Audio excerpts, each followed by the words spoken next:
बिस्मिल्लाहिर्रहमानिर्रहीम। अस्सलामुअलैकुम वरहमतुल्लाहि वबरकातुहू। जी प्यारे दोस्तों, आज हम जड़ी बूटियों की कलेक्ट करने के सिलसिले में आज हम जंगल वगैरह में आए हुए हैं। तो ये है इसमें बहुत सी जड़ी बूटियां हैं।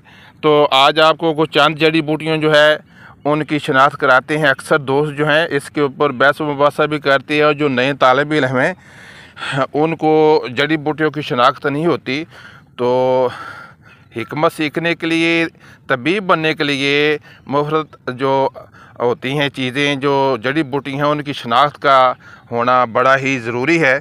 तो ये काफ़ी सारी जड़ी बूटियाँ हैं। ये एक जड़ी बूटी है जो इंतहाई मुग़ल्लज़ है। तो ये हमारे प्रोफेसर उस्ताद जनाब हकीम नसीर शाह साहब हैं, ये कलेक्ट कर रहे हैं।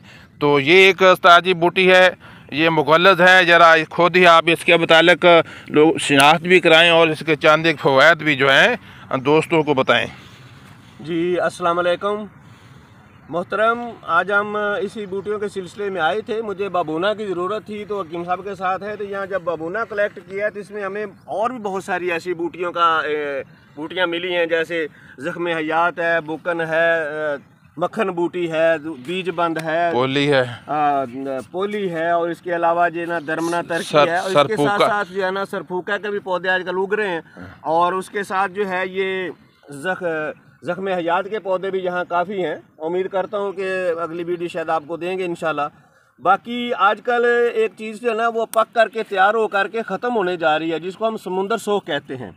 तो समुंदर सोख के बारे में ये मुग़ल्लज़ भी है और ये समुंदर सोख, जिसका नाम ही समुंदर सोख है कि ये पानी को पी जाती है। चाहे वे लकोरिए में आप इस्तेमाल करें, आप जरियान में, इहतलाम में, यहाँ तक कि मैं इसको पेचस लगे हूँ तो उसको अकेली समुंदर सोख अगर आधी चम्मच उम्र के लिहाज से दे दी जाए या थोड़ी बहुत, तो इंशाल्लाह उसके मोशन रुक जाते हैं।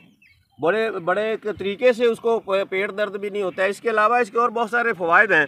तो ये है समुंदर सोख दोस्तों।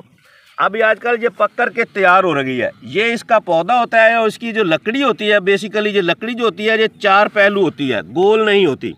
या अब इसकी लकड़ी देखेंगे तो ये 4 पहलू है, 4 पहलू है लकड़ी, जैसे बाला होता है। तो इसके अलावा इसके जो पत्ते हैं ये थोड़े देखो खुरदरे होते हैं, इसके ऊपर ना निशानात होते हैं। ये पत्ता इसका बड़ा खुरदरा होता है। अभी ये पत्ते थोड़े पक रहे हैं, कोई ख़ास पत्ता नज़र आता है तो इंशाल्लाह मैं दिखाता हूँ। ये देखिए आप पत्ते की शनाख्त कर लें। इसके बाद इसका जो फल होता है ये पंजे की तरह इसके ऊपर ये सिट्टे लगते हैं। ये सिट्टे इसके पंजे की तरह लगते हैं और इसको छोटे छोटे फूल होते हैं ऐसे। फिर जब पक कर के तैयार हो जाता है तो फिर इस शक्ल में आ जाता है। ये इसके पके हुए पौधे हैं सारे, ये टोटल ये पक गई। अब इसको अगर कलेक्ट करना चाहें तो आप इसको उखाड़ें और उखाड़ने के बाद जो है ना इसको थोड़ा एक दिन धूप में रखेंगे तो ये पक के तैयार हो जाए। बीज जो इसका होता है ये मैं आपको बीज इसका दिखाता हूँ। ये पत्ते भी हैं, ये इसके पत्ते थोड़ा अच्छे नज़र आ रहे हैं। ये पत्ते नहीं, इनके पत्ते जो ना खुरदरे होते हैं। ये इसके ऊपर दाने दाने होते हैं, ये पत्तों के ऊपर दाने दाने होते हैं। पुदीने की तरह इसकी बू भी आती है और ये इसका लकड़ी जो चौरस होती है। अब इसके बीज को मैं आपको दिखाता हूँ कि इसका बीज अगर आप निकालेंगे तो बहुत बारीक होता है। ये खाकसी की तरह का बीज होता है इसका। ये देखें, ये इसका बीज है, बिल्कुल आप देखेंगे ये बारीक बीज है। इसको जूम करके दिखाएं ज़रा हकीम साहब। ये बीज है इसका बिल्कुल बारीक बना हुआ। ये जो बीज है थोड़ा जब खुश्क हो जाता है तो ये थोड़ा सा मटियाले कलर में चला जाता है, सफ़ेदी मैल हो जाता है। तो इसलिए इसको जब इस्तेमाल करना हो तो इसको ख़ास तौर से छाने ताकि इसके अंदर जो मिट्टी होती है ना वो इसकी निकल जाए। और ये समुंदर सोख आजकल पक के तैयार हो गई है। कई जड़ी बूटियाँ ऐसी हैं जिनका अब मौसम ख़त्म हो रहा है फसल के साथ, गेहूँ के साथ, जिसमें एक समुंदर सोख भी है। ये इसके पत्ते आप शनाख्त करें और इसकी लकड़ी की शनाख्त करें। ये बिल्कुल चौरस लकड़ी होती है और इसका जो उगना होता है वो आप समझ लें कि ये पीछे आप हकीम साहब आपको दिखाएंगे, ये पीछे ना जोड़े का पानी है ये। तो ये इसी तरह से जोड़ों के किनारे पे जो ना जोड़ों के किनारे पे उगती है, जहाँ पानी की इसको रेज मिले। पानी जब इसको बहुत ज़्यादा भरता है तो नहीं उगती है। जैसे ये नीचे पानी था, इसके ये सारा पानी था, तो अभी ये किनारे के ऊपर ये सारी, ये इस तरह से आप देखेंगे ये सारी समुंदर सोख इसके किनारे किनारे पे उगी है। ये इसके उगने का एक जगह होती है, इसका मकाम रहता है कि ये पानी के किनारे जैसे उगती है। जैसे ज़ख्म हयात भी इसी तरह से पौधों में है जो पानी के किनारों पर उगती है, पानी के अंदर नहीं उगती। बुकन बूटी है वो पानी के किनारों पे रहती है, ज़ख्म हयात है। और उसके अलावा ये जो है ना मक्खन बूटी भी यहाँ मौजूद है। तो अगर ये चाहेंगे तो इंशाल्लाह मैं आपको दूसरी बूटियों के बारे में बताता हूँ। मक्खन बूटी भी मौजूद है। बीज बंद आजकल पक के तैयार हो गया। मार्केट से जो बीज बंद लेते हैं बसा का, तो उसमें बड़ी सारी रेत में कंकर होते हैं, तो आप अपना बीज कलेक्ट कर सकते हैं। जी प्यारे दोस्तों, ये उस्ताद साहब आपको समंदर सोग जो था उसकी शनाख्त आपको कराई है।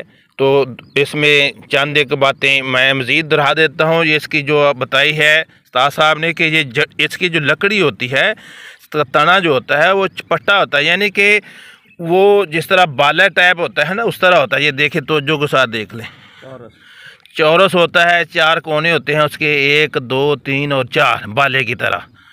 और इसका पत्ता जो होता है वो देखें पुदीने की तरह होता है, खुरदरा सा। और ये समंदर सोग है जो मुगल्लज़ अद्वियात के अंदर इस्तेमाल किया जाता है। और जरियान, एहतराम, लकोरिया, इसको जब पानी में भिगो कर रखते हैं तो ये लुआब पैदा इसके अंदर होता है। ये सफरावी अमराज के बेहतरीन उसके अंदर इसको इस्तेमाल किया जाता है। जी प्यारे दोस्तों, ये हम जड़ी बूटियों की शनाख्त के सिलसिले में आए थे, चंद जड़ी बूटियों को आपको शनाख्त कराई है। तो ये देखिए अभी कुछ और जड़ी बूटियाँ कलेक्ट कर रहे हैं। दो के फिर दोबारा हाज़िर होंगे, तब तक के लिए इजाज़त दीजिए। दुआ का ताला बंदा नचीज़ खादमुल हुकामा हकीम मोहम्मद लतीफ़ कादरी। हाँ, ये समंदर सो की आपको शनाख्त कराई है। दो में याद रखें, अगर किसी को मज़ीद किसी जड़ी बूटी की शनाख्त की ज़रूरत हो, या वो जड़ी बूटी की उसको खुद ज़रूरत हो ताज़ा की या खुशी की, तो वो हमें कमेंट के अंदर रब्ता कर सकता है। जी अस्सलाम वालेकुम व रहमतुल्लाहि व बरकातहू।